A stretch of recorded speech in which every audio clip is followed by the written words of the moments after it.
Baie van julle vra vir my, hoekom doen ek die 72 sardiens challenge? Wel, hier is 'n paar redes. Die eerste rede is, want ek hou daarvan om myself te push, ek hou van 'n challenge. Dis my geaardheid. Tweede rede is, want ek wil 'n bietjie detox. En die derde rede natuurlik is om bietjie gewig te verloor. Want ek wil nog hierdie jaar, 2025, in hierdie pragtige rok inpas, wat ek verlede jaar by Pick n Pay Clothing vir my gekoop het. Sover uit al die sardiens wat ek eet, sal ek sê die Lucky Star Smoked een is my gunsteling. Maar ek gaan definitief nog 'n finale video doen om vir julle te vertel van al die sardiens wat ek geëet het, watter een ek sal finaal aanbesluit en watter een is nie noodwendig my beste gewees nie, alhoewel almal se smaak verskil.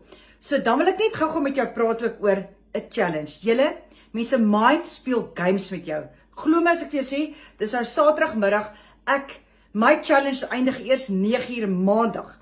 Sover, ek begin nou bietjie sukkel.